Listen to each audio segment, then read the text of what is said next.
Alrighty.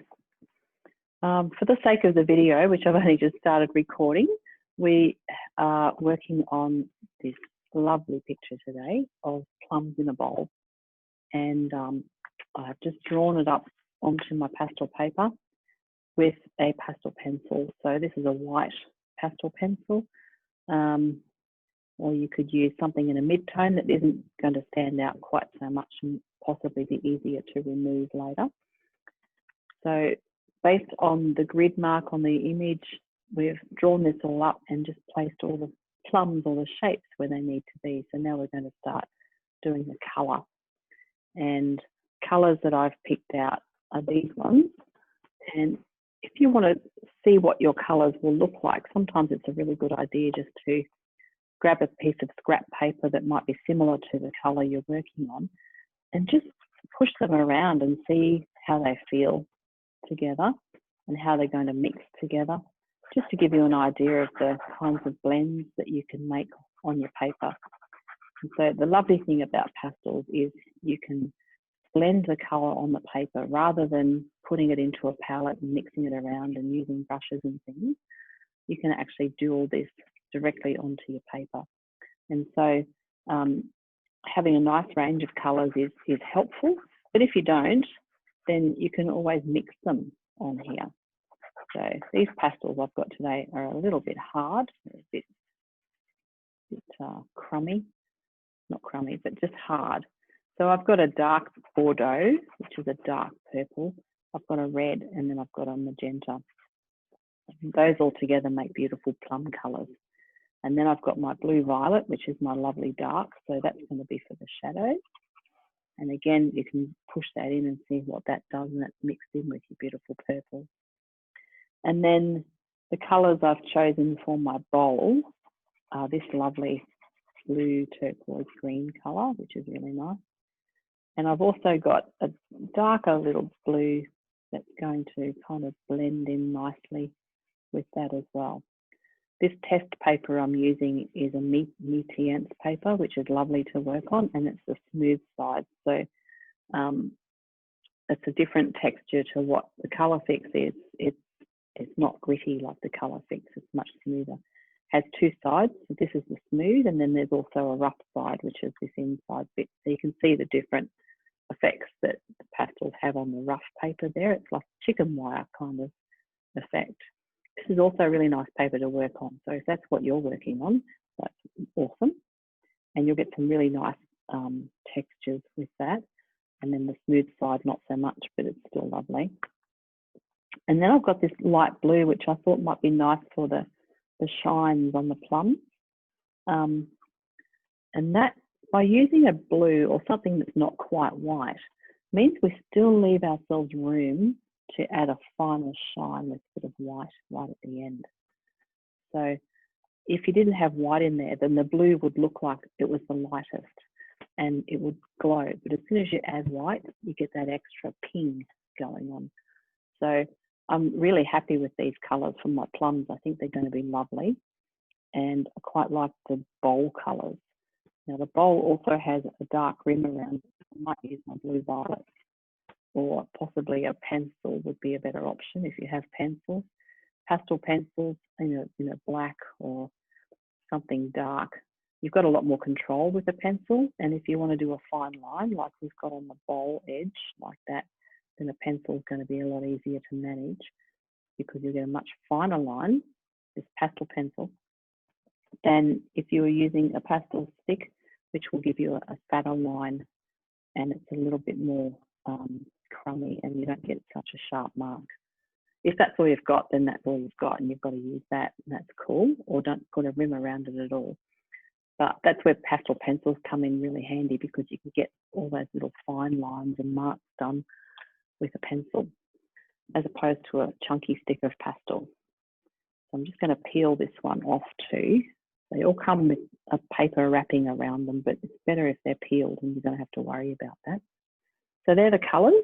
I've limited the palette, so we don't have a lot in there, but you can see there's a nice range from light to dark. So if I put them in that order, then we've got dark, dark, mid, light, light.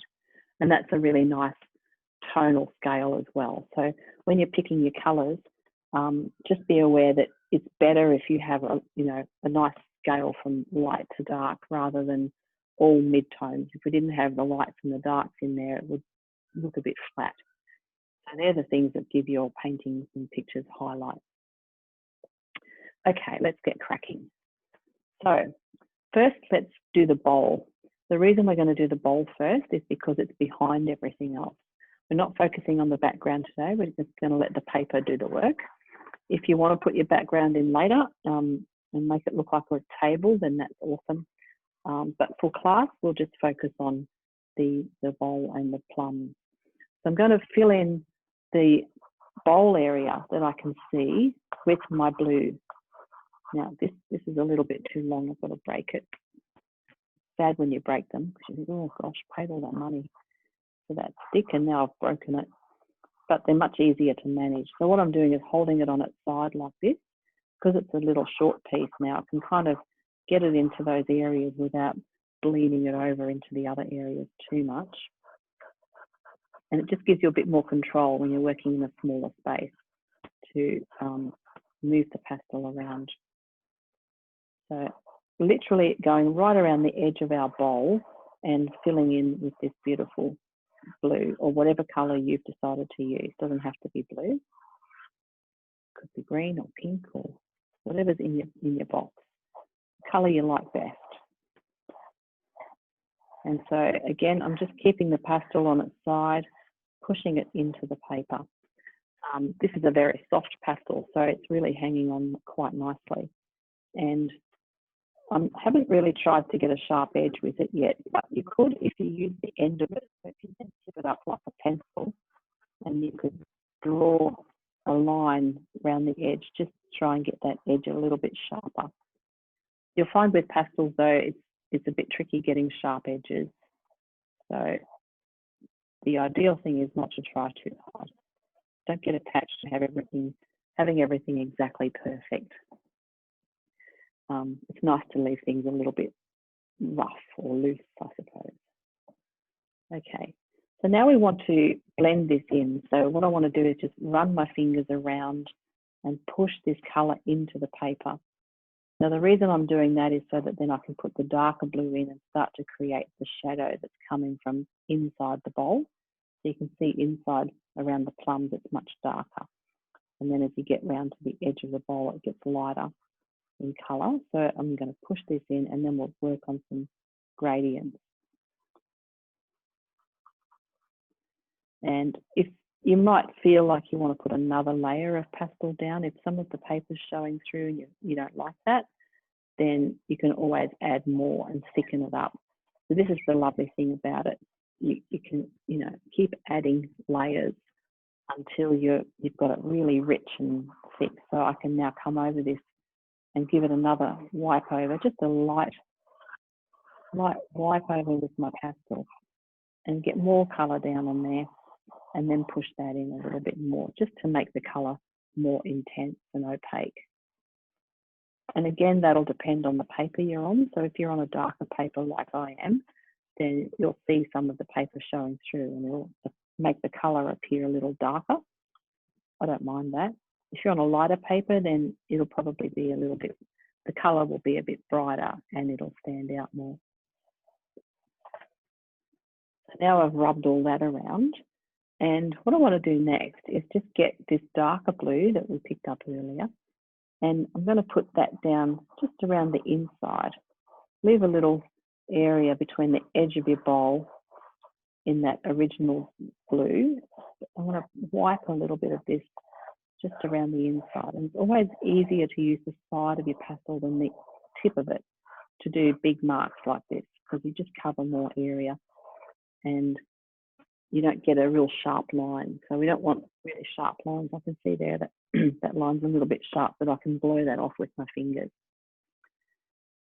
So now we've got these two blues in here. We've got the lighter blue and then a little bit darker blue. And so what I want to do is kind of merge them together and start to get this lovely gradient from light down to dark in towards the middle of the bowl, which we'll do darker in a second. So it's just about pulling your finger around in there. And what I've done is I'm just going back and forth with my finger. When I blend like this, I tend to leave my finger on the paper, because if you keep picking it up, putting it down, pick up, put down, you get inconsistent marks. And so by leaving it on there and just burying the pressure, you'll start to create a much more consistent blend of colour. And it won't look like broken lines, as if you were dabbing your finger on and off all the time. It also creates fingerprints in everything. So it's best if you don't do that. So you can see how we're getting this lovely gradient from the light blue to the darker blue in towards the bowl. And I've just been running my fingers around in the shape of the bowl. So just go around the outside of the bowl. You know, don't do squiggly marks or up and down marks or anything like that, because that's not the shape of the bowl. So you've always got to think about the shape of the thing that you're painting. So just work your way around the outside like that. You might find you get a fair bit of dust on the paper like I've got now, and it's all sort of sitting on this surface and doesn't want to be blended in or go anywhere. If that's the case, you want to tip your paper up or your board and just tip it off onto your cloth or a towel or something close by. So I have a little hand towel next to me here, and just literally pick up my board like this and tap it onto the hand towel so that catches all the crumbs, and then I'll take that outside later and give it a shake. So it's nice if you can try and contain your dust a little bit, because it does get all over the place. Okay, so again, just pulling that around in the shape of the bowl, and as you do, you kind of start from the outside and work your way in and then back again, in to out, and it starts to create this beautiful gradient from light to dark. So the plums are going to pop on that blue. It'll be beautiful.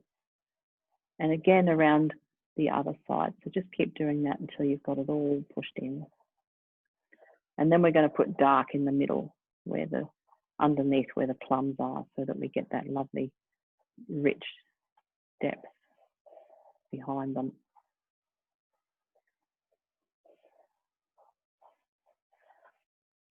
Yeah. Lovely, lovely blue ball. And you can see where the plums actually come over the edge of the page. I haven't really put as much blue, I did there, but I haven't put as much blue under there. So, because I know I'm going to put a plum over that, so I kind of left some of it undone. My plate's very crooked, I've just realised. So if you've realised that too, you might want to just sort of try and round it around a little bit more. I've picked up my light blue again, so I'm just trying to get my edges a little bit sharper with the edge of my pastel.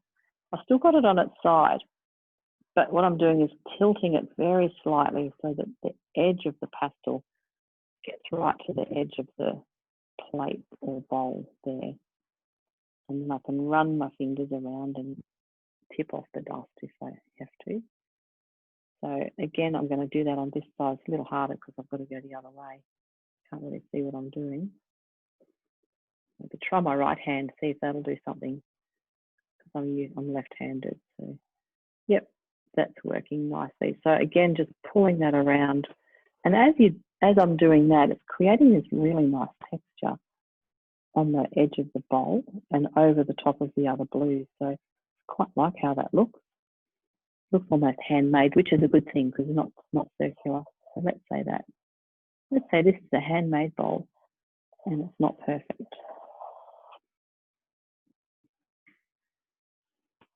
And then when you want to blend it, if you do still want to blend it, but you want to retain some of that textured look, just press much lighter.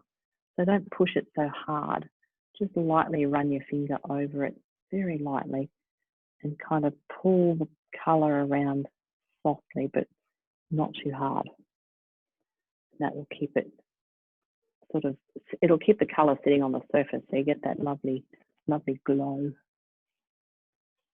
All right. Now, if you're brave enough, we might try and put a little bit of white around the edge. So I'm going to do it the hard way with this white pastel, and it's a little square pastel. And I'm just going to go very lightly and quickly, like not spend too much time mucking around. and off course there. That's if you want to, you don't have to do this bit.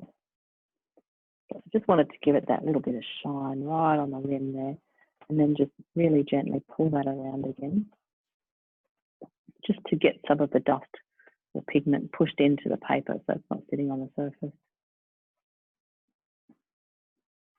It's so crooked. Funny. Sorry, I'm so not a perfectionist. So I don't mind wonky plates. If you're a perfectionist, that might drive you a little bit crazy. Okay. Now, as I said earlier, there's a dark rim around the very edge of this. So if you want to put that in, go for it. If not, don't stress. I'm actually using a bit of charcoal because it's a smaller stick and I can get a sharper edge on it. So charcoal and pastel work really well together. You can often combine the two. Charcoal's not as black as black, but it's a good tonal grey that comes in quite handy, and they work really well. Oh, that was wrong. So even though I'm the teacher, it doesn't mean I always get it perfect. Quite like the imperfection. Let's just say that anyway, even if we don't. And again, you can use your kneadable eraser to remove things if you went outside the lines like I did. Or if you want to clean anything up, just use that. Either dab it or pull it, depending on how much pastel's down there on the paper, or charcoal, or whatever it is you're trying to get off. Dabbing is usually the best way. It kind of picks it up without smudging it in too much. Anyway, I'm going to leave that alone now.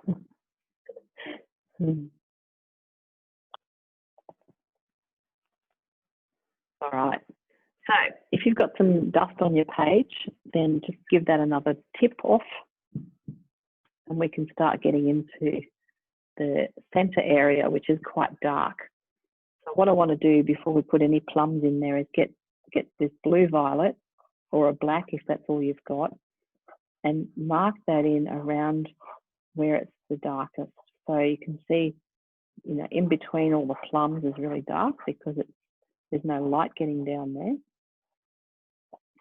And we want to just darken that off so we start to create this really nice feeling of depth.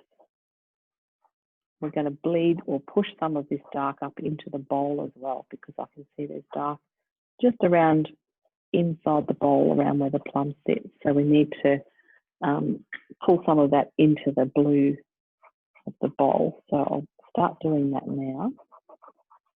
And you'll find when you do, and don't worry about going over the lines of the plums, because we can tidy those up afterwards. It's actually better if you do kind of smudge over the lines, because then we can get a nice sharp edge on there and make sure that we don't have any gaps between the plum and the background. So do overlap those lines a little bit. This is where you start to lose the drawing. So if you spend hours getting everything precise and then start putting some colour down like this and going over the lines and smudging stuff around, you're going to lose a lot of your hard work, which is why don't invest too much energy into getting every little detail down at the beginning, because you will lose it. And then you've got to find it again. So you may as well just wait till later and put it in then, rather than doing it beforehand. So as I'm doing this, I'm pulling this dark up in the blue as well, so that we're starting to create the depth of the bowl. So when you come up between the plums into the blue section, you probably don't want to put too much more blue violet or dark down onto the page, because there's such strong colours.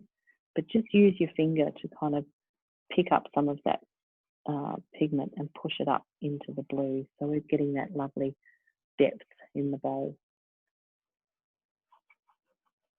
So your finger will carry quite a lot of pigment, and you won't need to put so much down or any more down once you've got that enough in the middle there.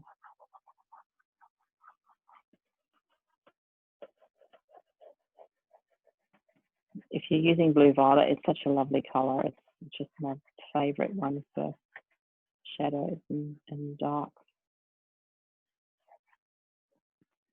So that's created a nice feeling of depth on my very crooked handmade bowl.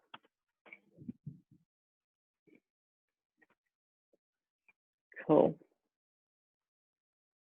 Okay, so now we might start getting into the plums and looking at those and figuring out where does the light come from. So based on shadows and where the shiny bits are, the light's got to be coming from the top right.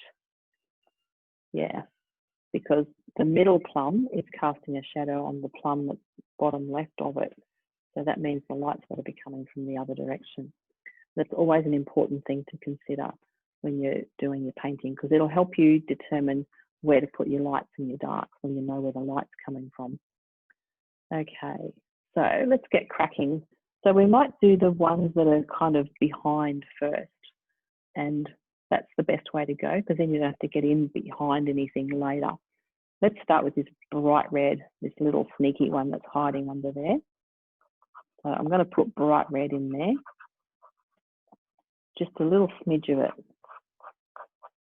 like that. Super bright, isn't it? It's lovely.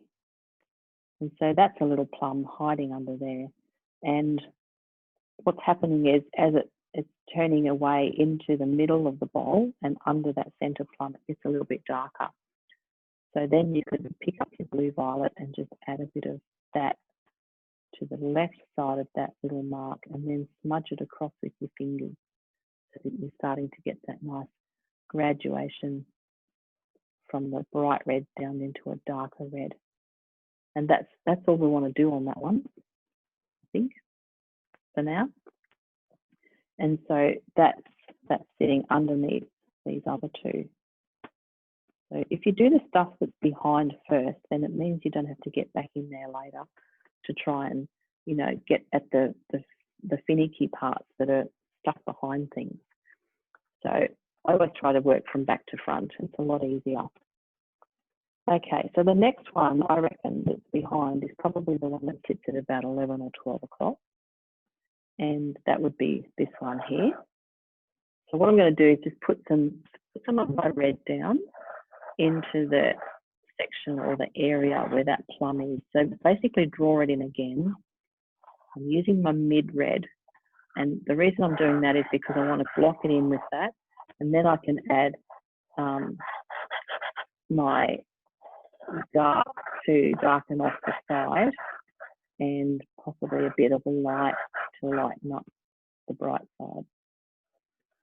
So what's happening is the inside of this plum, the left-hand bottom side, is getting dark again because it's going down inside the bowl. So because we've already got dark in there, you can kind of just push that through with your finger to create a shadow. Does that make sense? And so by pushing it around, I know this looks like a really bright red when you first put it down, but once you start to push it around with the other colours that are already there and maybe a dirty finger, it begins to get a lot more muted and darker. And that's what we want. We want to create this lovely shadow effect. So I'm going to pick up my dark red now. This is my Bordeaux.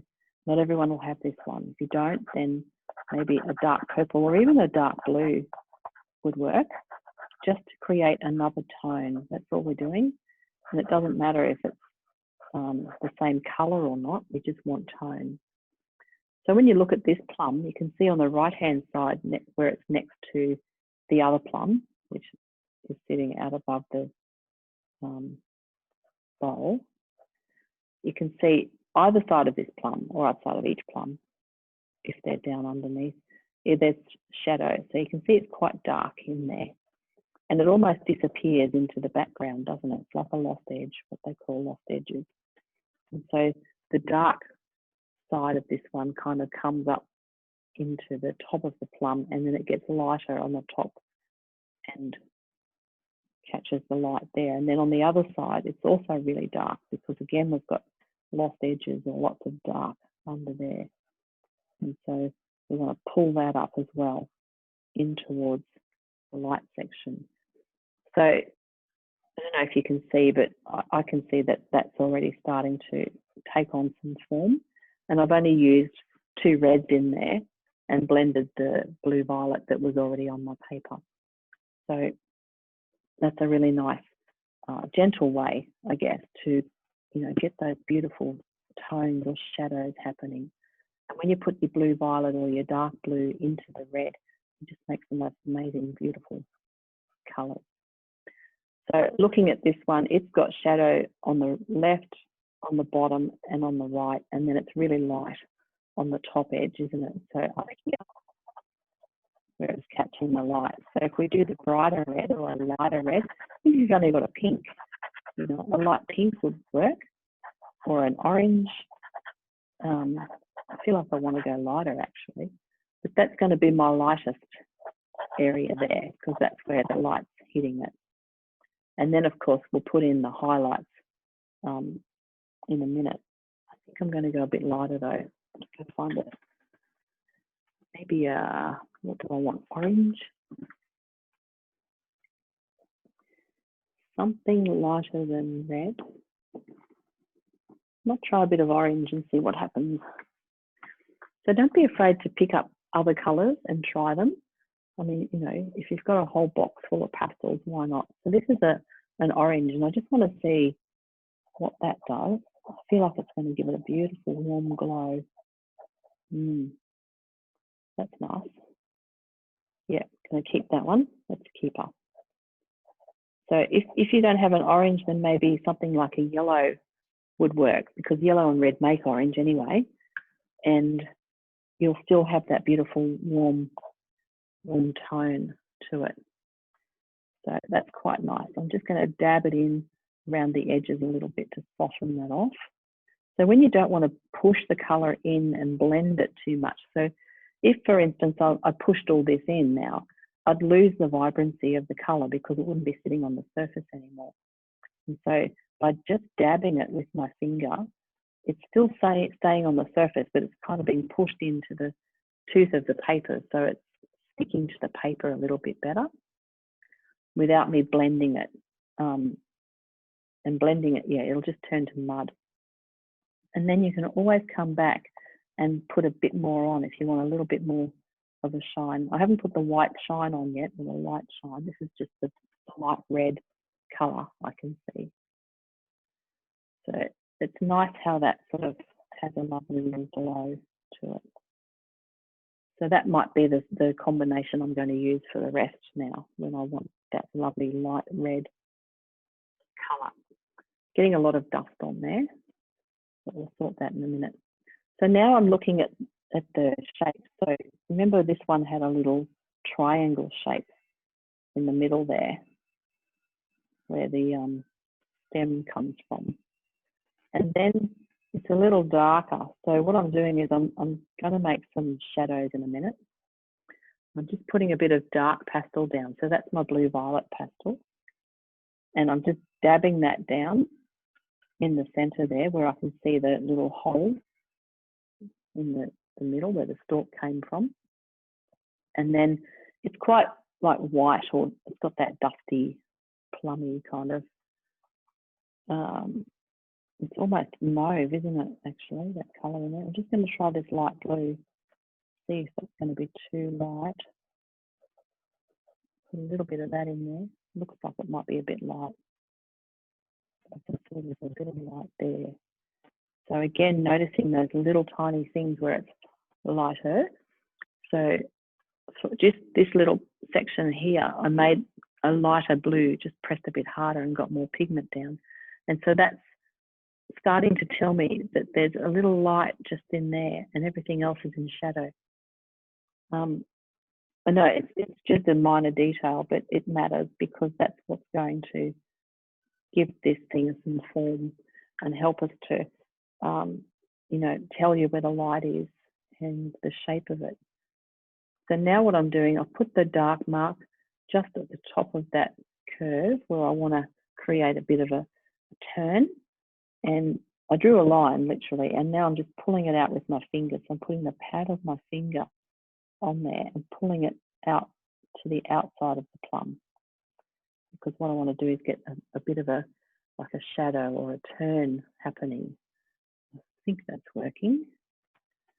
I might need to darken it off a little bit more just in that bit there, and then down in towards the middle. So the thing that's going to be fun, or will make these plums pop, will be the contrast. So the lights and the darks.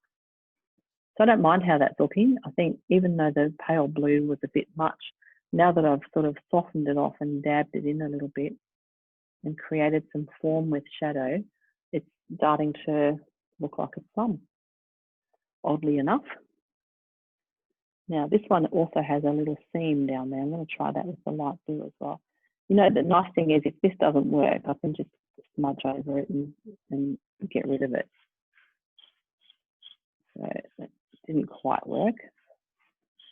But what I'm going to do now is, and again, there's a little bit of shadow on that.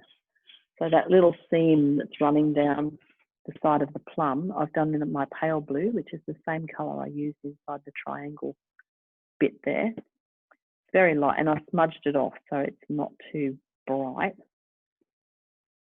Oh, and I just lightened that up, which looks awesome. Anyway, and then use the pale blue to put that little seam down the side there. And then just gently dab it in. And notice that there's a slight shadow to the right of that little seam. So I'm using my blue violet there and just drew a very light line, and again, just dabbing it in softly. So it's all about really subtle little shadings and things.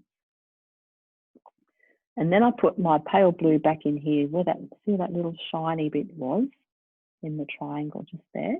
And I just dabbed that on and then left it. Don't touch it again because it'll just mute it down again. But if you want to leave that bright, so the light's catching on that little bit there, which is kind of cute.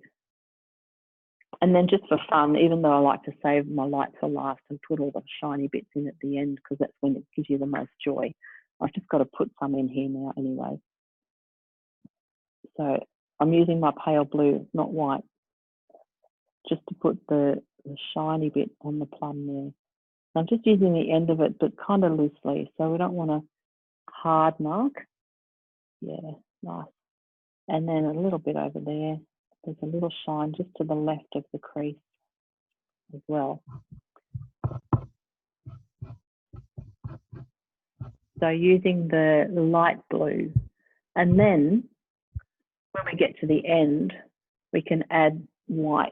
But if you want to see what it looks like if you're impatient, you think, oh, I can't wait till then, I want to see what this is going to do, pop a bit of white just in a couple of spots there, and that will really brighten up that highlight and make it pop. So that's actually looking pretty much like a plum. Might be a handmade one, not perfectly round or anything, but the texture and the light is working really nicely. Technically, you could put a little bit more light on the bright side if you wanted to. You could add a little bit more yellow or something to lighten that up even more. But I'm going to leave it like that and then see how I feel at the end, because you can always come back at the end if you want to. Awesome. So you're ready to move on to the next one? It'll be a very similar process. So the next one that's sort of underneath, I think, is this one down at 7 o'clock and around about here. And so same sort of thing, just filling in the shape or redrawing the shape, making sure you leave the darks in between the plums there and enough area that you can pull some dark up into the side of this plum. So it comes up almost to the edge of the plate.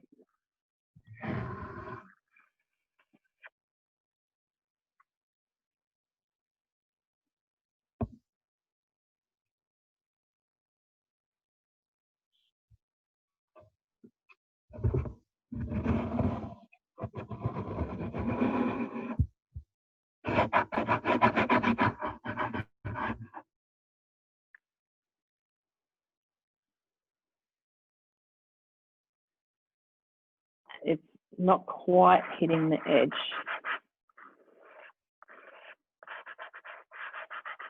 Up to there. And then it gets lost underneath, doesn't it? Because we've got that middle plum sitting on top of it. So we can't see the bottom side or the inside of it. We can see the top edge. And it's got a little lump on this one where the seam comes around. So you see things on things like this that you never saw before, like, you know, seams and creases and funny little shapes. Now I've got that down there, and it's brighter red where I didn't have any colour underneath it. So it's gone darker where I've had blue, which isn't a bad thing at all. I quite like the purple kind of thing that red and blue are doing together here. Quite nice. So again, I'm just going to rub that around and blend that in.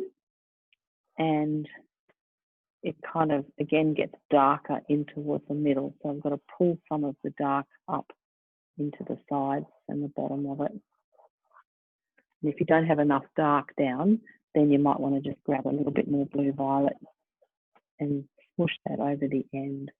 Now this is the one with the shadow, so we've got to make sure we don't go too dark so we can actually make a shadow on there, and that gives us information about the light source.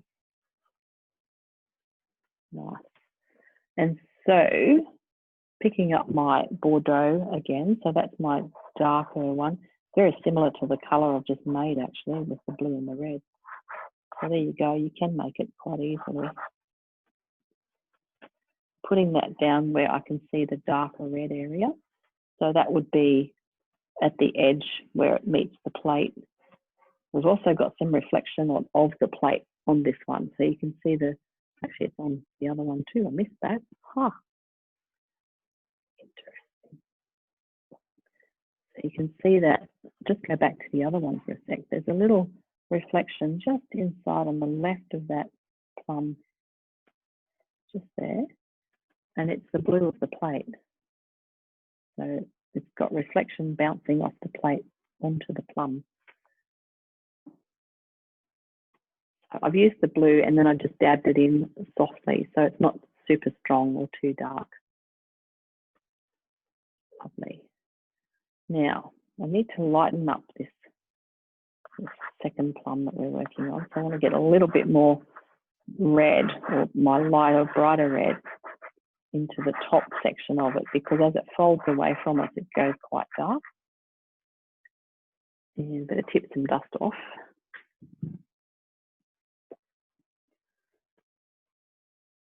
And then see the little crease in there? So we've got the crease coming down that side there. So I've just used my dark blue violet to mark in a line for the crease. Now it looks really strong, I know, but we can shush that up in a minute. So just gently pushing that in with my finger. So it just kind of vanishes a little bit and you can't see it too much. But that helps to give the idea of the crease going down in there. And then we can come back with the brighter red and just touch up that side a little bit more so that it, again, accentuates that crease and gives us some more light on this side of the plum, because that's the side that's getting light. And I'm just going to use my blue violet again. I love blue violet. It's so nice to be dark. Pulling a few little lines down. See, there's a little dip down there on the left side. It's like a, I don't know, part of the pattern of the skin of the plum. And then we've got shadow, so don't forget the shadow. So there's shadow down here on the right side, and that's obviously from the plum beside it. And then we've got this lovely shadow from the centre plum coming across there. So by saving some of the darkness and not going too dark, I can now go darker with my blue violet and make that shadow through there. So it's kind of a harder line and quite dark. There's also shadow on the left side of this guy from the one next to it. So pop that in too. So So see how it's all about being quite aware of how dark and how light you make things, and you know, thinking ahead, thinking, okay, if I make this too dark in the middle, then I won't be able to show the shadow because everything will be dark and it won't stand out enough. So the middle, you know, the dark on the apple down towards the center is darker where the apples meet, but then the shadow is kind of lighter. So you've got to kind of think about your tones all the time. How can I make that a bit lighter or darker or stronger or more defined? I just picked up charcoal then to see if that'll help. Yeah, cool. So charcoal's a good option. So I'm just dabbing that in softly. I've got my little cloth here. So if you have a cloth with you that's wet on one end and dry on the other, it's really handy because you can kind of wipe your fingers off nice and clean and then dry them again. All right, so let's put some light in this one. And I can see there's light on this side here. And perhaps a tiny bit over there. And again, you can just really softly dab that in so that it doesn't, you know, disappear into the plum and turn to mud. So it's lovely to blend, but it's also good to be aware that whenever you do blend, you're going to make a mud, or, you know, you're going to push your colors together so they lose their brightness and their vibrancy. And that's cool, it's fine. But when you do want the really bright lights, then you don't want to be blending too much. And then again, let's just pop a bit of a shine on here. So I'm using my pale blue again, my sky blue color, to get some shine in there. And you just want to touch that on. So, and then try not to push it in or do anything to make it muddy. If you want to soften it off and dull it down, by all means do that. But yeah, keep it bright, just don't touch it. Just let it sit on the surface, and then I'll add a bit of white. Yeah, I can't help myself. I've got to see what the white's going to look like. Nice. So that's 2 plums and a lot of dust. Tip that off. You find when you tip your dust off, if you've got this colour fix paper or something that's gritty, then the dust will kind of sit on the paper. I don't know if you can see that, but there's all these little bits of dust that have kind of been tipped off, but they grip onto the paper as they fall. So it's like a little waterfall of pigment there. If you wanted to take that off, I could take that off pretty easily just by dabbing it with my kneadable eraser. I'll do it at the end though, when I'm finished. And you can clean your paper up that way. Or you could fill your background in and decide to, you know, colour it or give it texture. The other option is you can, in these colour fix papers, you can buy pastels the same colour, so you can actually get an aubergine pastel and go over certain areas if you wanted to match it. Okay, so now we need to move on to the next one. So which one would be next? I say the one on the right at 3 o'clock. So we're kind of doing every second one almost. Yeah. Okay, so over here. So same process. You'll get really good at this by the end. You'll be plumbed out. Just draw in the shape and notice how far from the edge of the plate this one sits. So it just goes to the edge, doesn't it?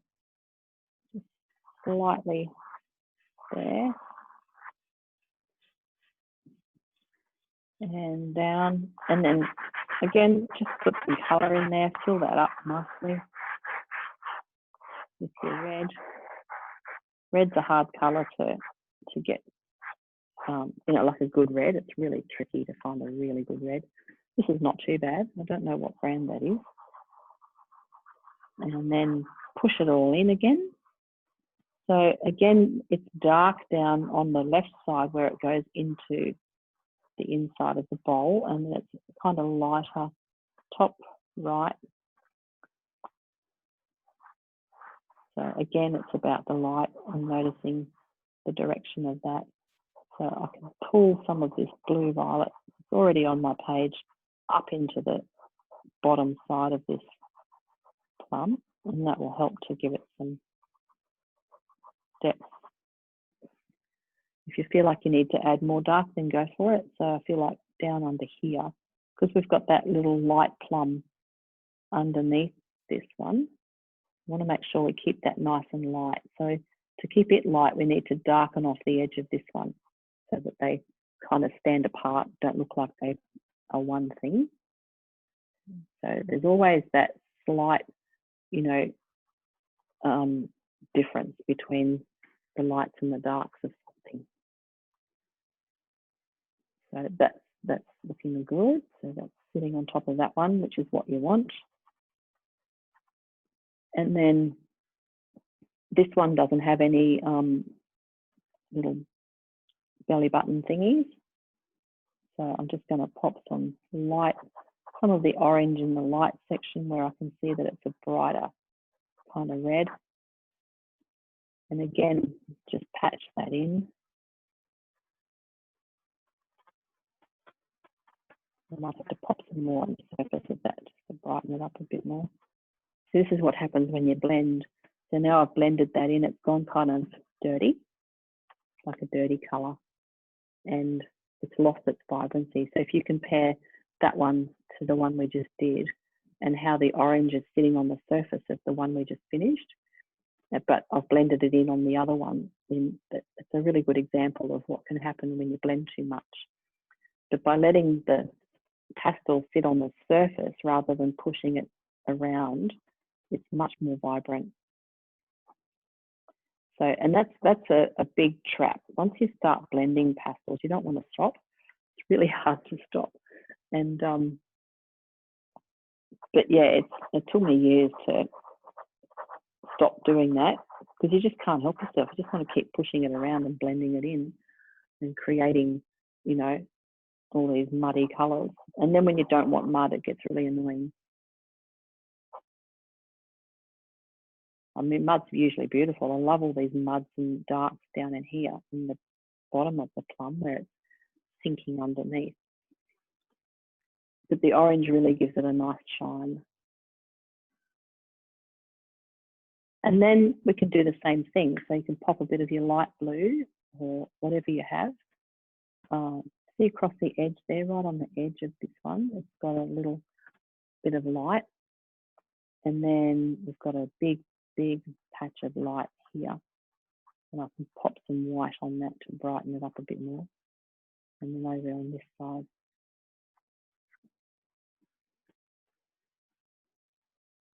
And then pop a bit of white on, not too much. You don't want to overdo the light or the white. And that just puts your shine on that one then.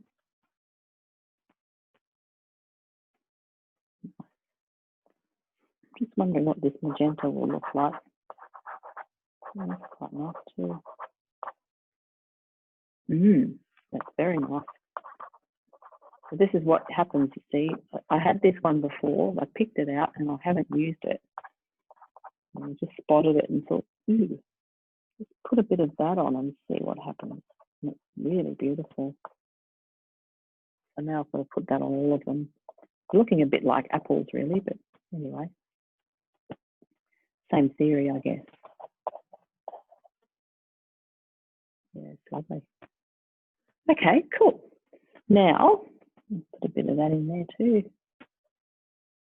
I might just brighten up this little bit of plum at the bottom here before we move on, just so we can make sure we keep that under there nice and shiny, because that's an interesting part, that bit there.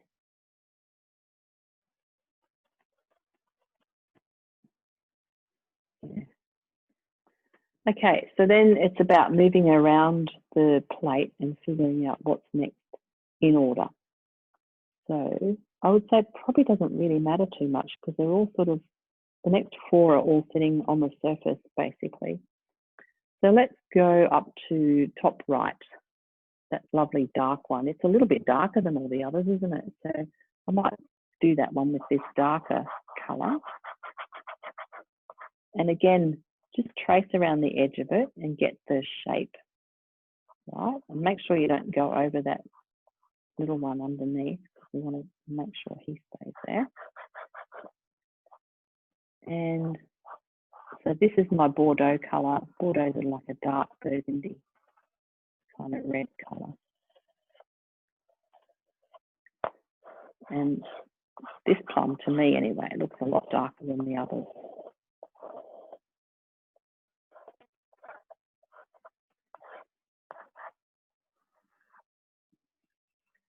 So that's that colour put down.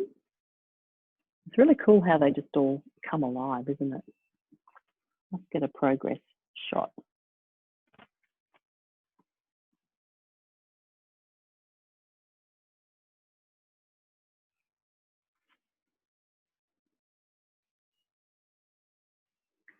Cool.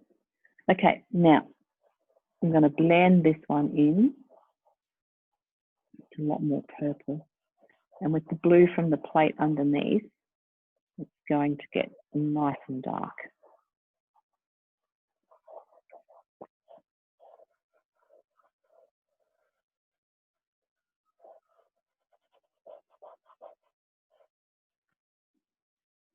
Lovely. I'm just going to pop a bit of blue violet down on the bottom side of it, because there's quite a lot of shadow there.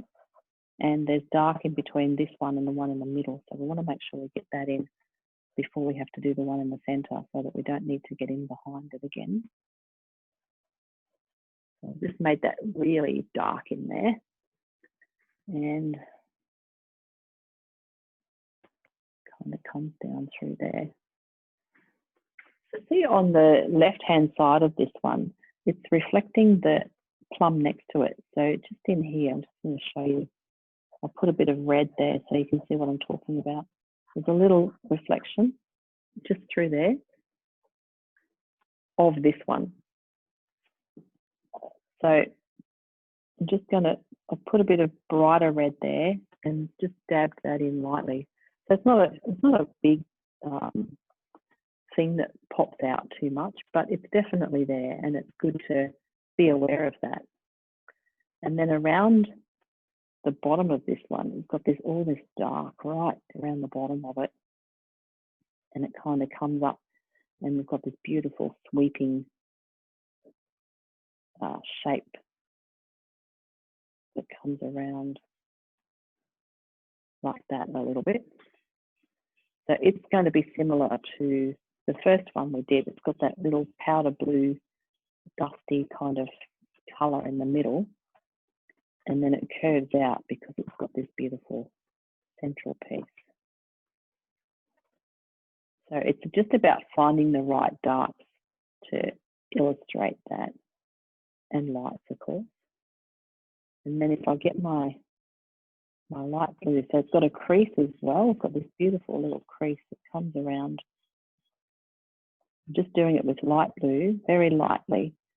So when I'm just drawing something in, try to be quite careful and just go lightly. And it's kind of like you don't want to commit just yet until you're sure that you've got, you know, the marks in the right place, basically. So there's a bit of dust on my page, which I need to tip off in a minute. I just want to make sure I get this shape right. And so we've got that lovely light blue dusty colour coming through there, and it's on the crease because the crease is catching the light on the edge of it. And we've got light down in here. There's a big light patch there. Oops, just dropped my pastel on top of everything. And a shine around there. So you can kind of see how that's starting to look like a solid object. I'm just going to pop a bit of red in where I can see little bits of mid-tone coming around through here.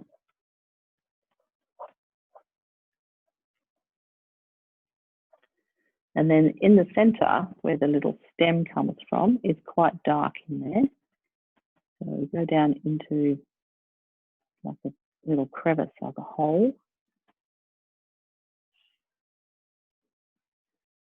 And then I'm just going to dab that lightly to soften off some of that blue down inside that. Because even though it's a blue powdery kind of colour down in there, it's also in shadow. So I don't want to highlight it. I just want to make it a little bit muted. And then you can see there's a lovely swirly kind of shape. And if you use your red or something a little bit lighter than that Bordeaux or whatever you've used, and just kind of swirl it around into that beautiful curve of the crease. It just gives it that feeling of texture. And then I'm just going to pick up my pale blue again and dot in some of the light I can see. So this plum looks quite cool in colour compared to the others because it's a dark red and we've got the blue shine, so it's kind of a cool tone. Whereas the others are warmer because we've got some orange in them. So that's interesting. Got to tip off my dust.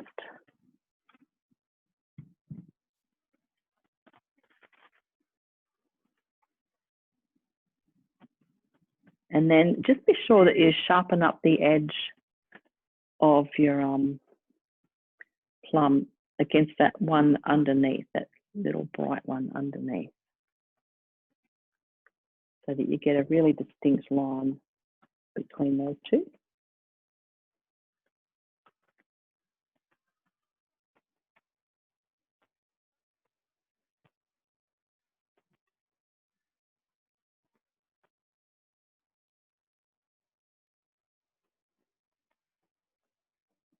So that little one underneath really pops out and shines. I'm going to darken up the edge of the other one on top of it too. Just notice that needs to be slightly darker and a little bit wider just in there. So as you go around, you'll probably notice, oh, maybe that one needs something else. So you can always, do that. No reason you can't. The lovely thing about pastels, they never dry or go off or set or do anything. They just sit there and wait for you. Quite lovely. Okay. So I just noticed my edges on this guy are a bit wobbly. So obviously here's a handmade plum, and that's okay too.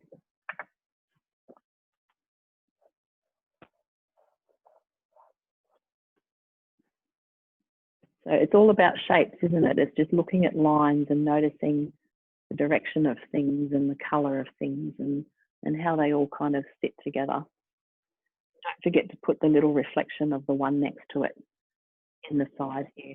And it's literally just a little smudge of red through there, so that it looks like it's got the reflection of the one beside it. Cool. Now we might move on to the next one. I just realised this last one is not round enough. So best thing to do, if in doubt and you're feeling like, oh, this isn't working, is just walk away. Go away and stop looking at it for a minute. And then when you come back, it's amazing what you'll see when you start looking again. So it's always a good idea to just step away from your painting. And that's why I like to work on an easel, because I can just step back all the time and see it from a distance. And it always helps. Always. Okay, so that's that guy done. Now we might move over to the left side and do that one there. So it's pretty much the same colour as the previous one. So again, I'm going to just draw in the shape of this one, and it sits out over the edge of the plate like the other one did. Do a little outline of that one with my red. And again, fill that in. This is the fun bit. You just get to put all this colour down. And then I'm going to rub that in, so blend it around. Always blend in the direction of the thing that you're drawing. So these are round, so you want to make sure you do kind of round movements with your fingers. And when you do that, you'll pull the pigment around and it'll kind of adapt to the shape of the thing and hopefully start to look like it to some degree. So I've accidentally on purpose made the little little dip or divot in there, so that's good. I can sort of see where that's going to be, but let me pop a little dark mark in there. So that's about where that little stalk belly button bit goes. I'm not sure of the proper terms. I'm terrible at that stuff, so I just make up words and you'll get used to me. We're moving house soon, and I keep getting the street name wrong. Brian keeps going, it's, what is it? Wanata. And I keep saying it's Wantana. I'll probably call it Wantana forever and a day now. I just can't stop calling it that. You know how you get stuck on something and it won't go out of your brain? You can't change it. I've got to keep reminding myself what it really is. Okay, so I'm just putting that little powdery blue in there around the belly button thingy where the stem goes. And I'll quieten that off in a minute. Like I'll push it in and dull it down and make sure that it doesn't dominate too much. Because, you know, it's not a feat show. It's not as bright as the shiny bit, and so you don't want that to be too light. But it's still got to be there. And then I'm just going to go inside that little triangle section there with my Bordeaux to darken that off a little bit, because I can see there's a little bit of shadow inside there. And then there's it's also darker kind of around the bottom side, I think anyway, what I can see. Everyone sees things differently. So if you disagree and you can't see that that's darker, then just do what you see. What I'm trying to do with the Bordeaux, which is the darker red, is just get a little bit of variation in the tone so that it starts to look like it's turning and it's a round thing rather than a flat thing on a flat surface. It's always a challenge to make things look 3D or solid. I think this one might be my nemesis. There's always one. There's always one part or one of something that doesn't quite do what you want it to do. Anyway, I'll keep going with it. So again, it's about the light. Oh, this one overlaps the other one. I didn't get big enough there. Cool. So see how, or does that one need to come over? Interesting. Maybe. See how you kind of review everything as you move around? Yeah, that needs to get a bit wider. And then that one can go over that. So I've got to get back into that first one now and make it fit so that this next one can sit in front of it without looking like it's enormous, too big. Okay, and then that kind of overlaps there, and it's bright. So see how you can see the negative space between this one we're working on at 9 o'clock and the one we did first up. So that little black area down here, it's like a V shaped inside there. So it's always good to look at that sort of shape as well, just to make sure you've got things in the right spot. And so it's the other one also is much darker down inside. So the reason I noticed that just then was because this new one we're doing has to be quite light on that right-hand side. It's quite a bright red there, but for it to be a bright red or to stand out, then the thing behind it has to be darker, which then, you know, I thought, oh, okay, I didn't make that dark enough in there. So there's always those things to keep checking.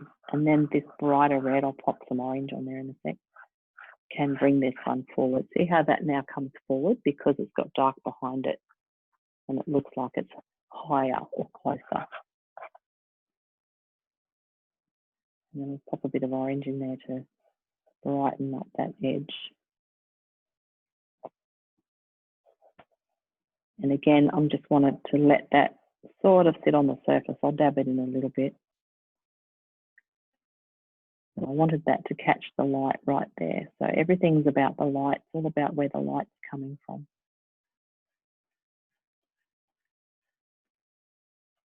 And so on the right side where I've got some orange, I can kind of mute that down a little bit more because I want to keep the left side brighter because that's where the light's coming from. Now it's going to darken off inside the little hole again because there's a tiny little stem down in there. I'll just put a little bit of blue violet in there just to give it some depth, push it away. And then we've got some shine. So I'm going to leave that quite muted in there. Just touch it up a tiny bit and then dab it in. Because as I said before, that's not the feature. I don't want that that powder blue in the center to highlight. But then now we can put some shine on this. And if you press a little bit firmer with the pale blue, or whatever you're using for your light, then it'll be a more opaque or bright color. And so that's going to stand out to be the shiny bit rather than the part inside where the stem sits. And then we've got a little bit there. And there's a little shine there. So all these shines are what brings things to life. And then I can pop a bit of white. So remember, if that's your lightest, then that's it. There's nowhere else to go. So be sparing with it and leave yourself space to add more if you want to. Okay, so I'm going to tip off some dust again.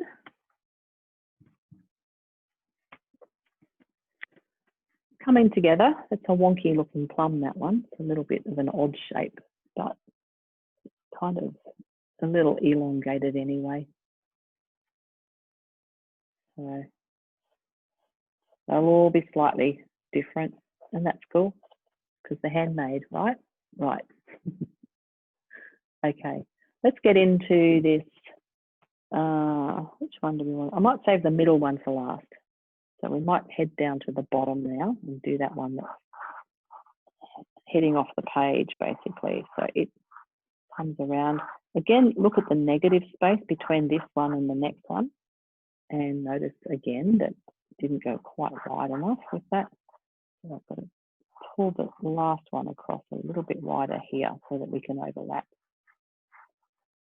a little bit more. It's hard to keep the darks out of the blue plate, isn't it? If you kind of spread it over too much, you'll get dust in there. And then you want to try and get in and put more blue down, but it's hard getting in behind things. So that's why it's always good to do the background first, but oftentimes you'll have to get back in and clean up your edges a little bit. Okay, so let's do this one. This is enormous, this one. It seems to be. So draw that across there, and then it doesn't quite meet the one on the left, but it overlaps the one on the right, just at the bottom there. And this one kind of shines quite nicely, doesn't it? I've got to remember where's the other one going to come to. I'm just going to draw the outline of the middle one in. I can kind of get my bearings a bit and make sure that we get everything in the right spot. So yeah, there is a gap between there and there, so that's fine. So I'm just going to fill this one in with my brighter red, or the mid red that I've been using in most things.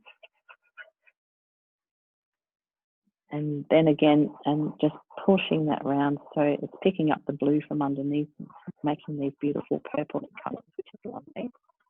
And again, pull it around in the shape of the plum. And I'm not lifting my finger up still, so I'm keeping it on the page and just varying the pressure. So when you want to press hard and get the colours all mixed up together, then you just do that. And then when you want to keep it light and let the colour sit on the surface, just press really lightly. But you don't really need to lift your finger off when you're doing all that one movement kind of thing. Cool.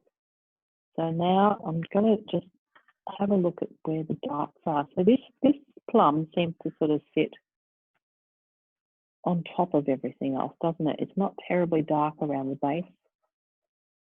It's dark around the outside of it, but not on the actual piece of fruit. So it's almost sitting above everything else.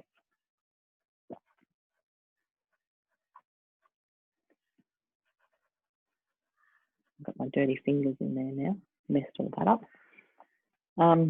Yeah, so just pushing that around, and again, noticing the edges of things. So I can see the very edge, you can hardly see it, but just as it goes off the page, there's a little ridge there, and there's a dark patch where it's sort of turning in towards where the stem is. So you could mark that in. And then it's got the stem, which is right on the edge. I don't know if you want to be bothered with it, but it's right in there. It's green. It's the first green thing I've seen in here, actually. Oh, there's a little bit of green in the middle one. Yeah, I'm not going to worry because I don't want to focus on that. I don't want that to become the highlight. So I'm just going to patch a bit of my pale blue just around the edge of that again. So you can see where we put it, there's a dark line around the edge there. And then there's a bit of a light, so it's muted light. I'm just going to put a little tiny bit of that in that area there and then dab it in so it softens it off. And then we've got our lovely orange colour, so I can put some of that right on the top here because it's quite light there, isn't it? Sort of right across there.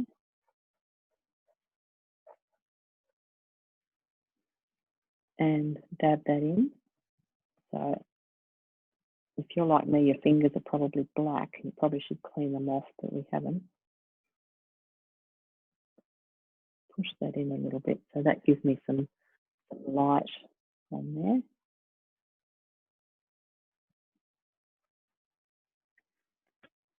And I'm just going to put a bit more orange on there and let that sort of sit on the surface a bit more. Now notice I've left like a stripe almost of a red across the bottom there.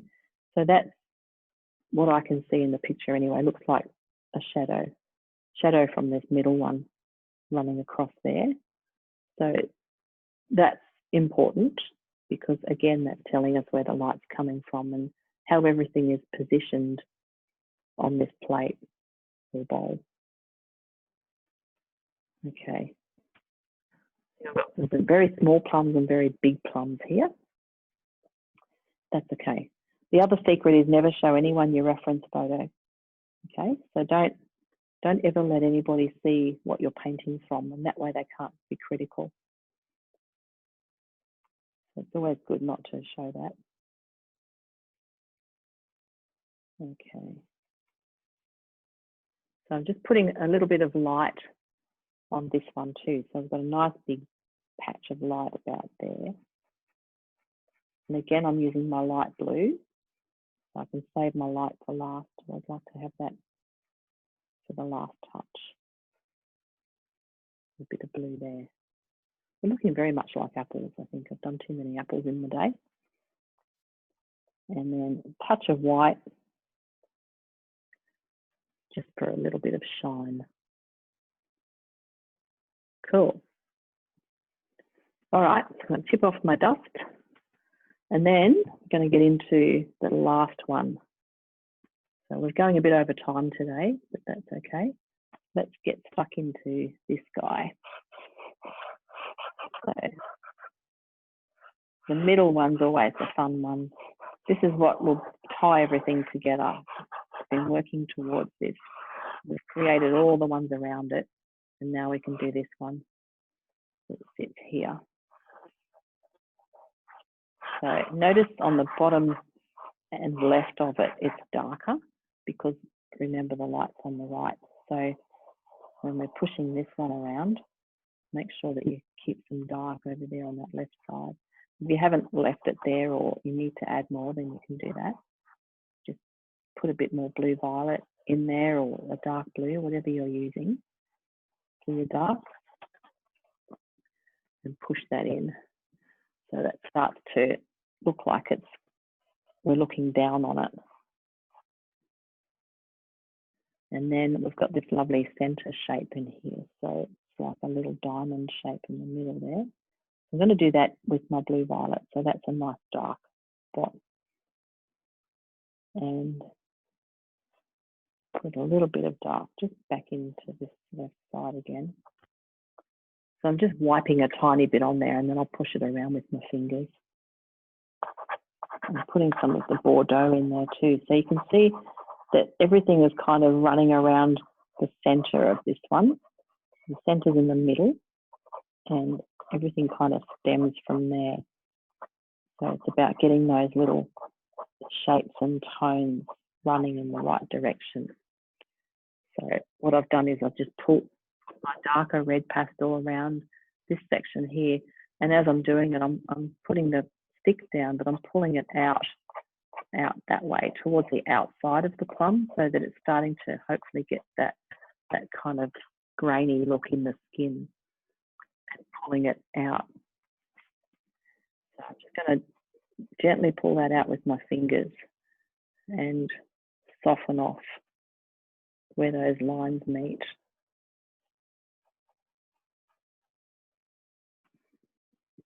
So it's starting to get that nice feeling like it's dipping into the middle section there. Cool, cool. And then we're going to pick up the pale blue again because we want to do that lovely little muted colour down in the centre in that towards the middle there. There's also a little crease running off to the side. I'll put that in pale blue and then I can push it in and quieten it down if it's too bright.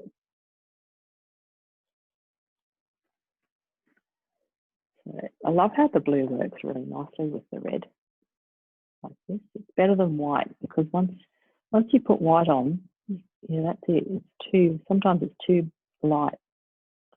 So it's often good to find an alternative first. And then if you need to brighten it with more white, you can. But you just leave yourself some options. Just give yourself some space to play with the lights. Lovely. And then I've got the little crease there with the pale blue, just did a little line. And I've just put a bit of dark at the top side of that because I can see in here it's darker because of the crease, and then it goes down in towards the stem and it gets darker down in there too. So if you pop a bit of dark on top of that light line and then just gently dab it, but pull it kind of upwards, just really softly, not too much, then that'll create a little shadow on that edge there. So it looks like it's dipping down into the little crease we've got. And then what's that middle bit doing? Let's zoom in on this. Got a funny little crusty bit in there, but I'm not going to put that in. I don't like it. But we do have a little stem, so probably need to get another colour for that, which is interesting. So what have I got? Green. It's a kind of a greeny, not too bright, like that. Maybe if I put a little bit of this green in here, just for the stem, just a tiny little mark like that. And then what I'm going to do is add some bit of red or something to shush it up, quieten it down a bit. Purple, magenta, that's nice. So see how, yeah, lovely magenta in there. That's this bright pinky one that I haven't used very much of. just on the left side of the stem, which is a very soft green colour, creating a bit of a shadow. So I tend to sort of just play around with the colours a little bit until I get them how I want them. I'm using my light blue because on the top of the stem is a light little stumpy bit. Probably not the right colour, a bit too cool. Put orange over that, see what happens. So you could actually use the colours that you've already got and just fiddle around a little bit and mix them up and see what happens. Even charcoal would probably be a good option in there to get a finer line. That'll do. So as long as it looks all right from a distance and don't get too caught up in the details. So we've just got to pop some shine on this one. And then we're just about done, I think. I hope everyone's enjoyed this. I love doing fruit, especially when you do like a bowl or a, you know, collection of something. You sort of, it's the same little process over and over, even though each one is slightly different. It's a similar process. It's lots of fun. I'm going to put my little bits of shine on there with my pale blue.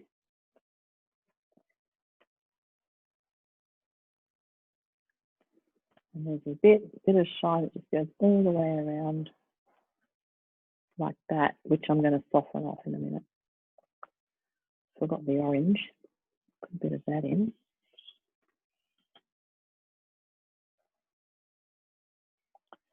So again, I'm just wiping that over lightly. This orange is very soft, so it's sticking to the paper quite nicely. I'm just going to dab off that little bit of highlight on the blue there. And there's a little bit of light, so everything's reflecting everything. And I guess the blue light works because the bowl's blue. And so it's all being reflected in one way or another from each other. And then we can pop a bit of white onto the really white bit.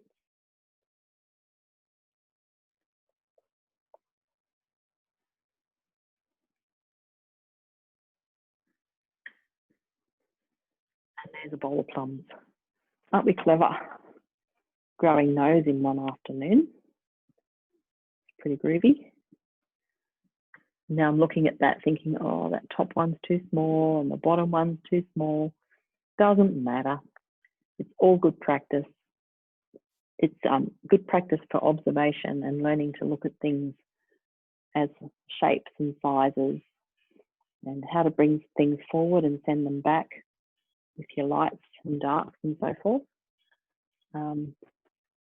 Yeah, cool. So I'll give you a couple more minutes and then we'll do show and tell. And that means if you could hold your painting up to your screen, make sure your video is on, and then I can get a screen grab of everybody's painting, which will be fun. I like to pop those up on Facebook, and it's good promotion for me and good for you to see your artwork somewhere else. The other thing I really like is when you can send me a photo of your finished art so that I can pop that into our newsletter each week, because it's also a nice way to see your art and everyone else's. It's a really good process to see how everybody else did it. And they're always different and they're always amazing. So I think it's pretty cool. Yeah, so I need to clean up the edges of this and kind of smudged a little bit here and there. But you can, if you want to spend more time and just clean things up and keep working on it, then that's absolutely cool. For the sake of this video that I'm recording, I'm going to say farewell. Thank you for joining me, and stay tuned for more videos in the future. And if you'd like to share your plums with me, please do email them through and I'll be very happy to pop them on social media. Okay, see you soon.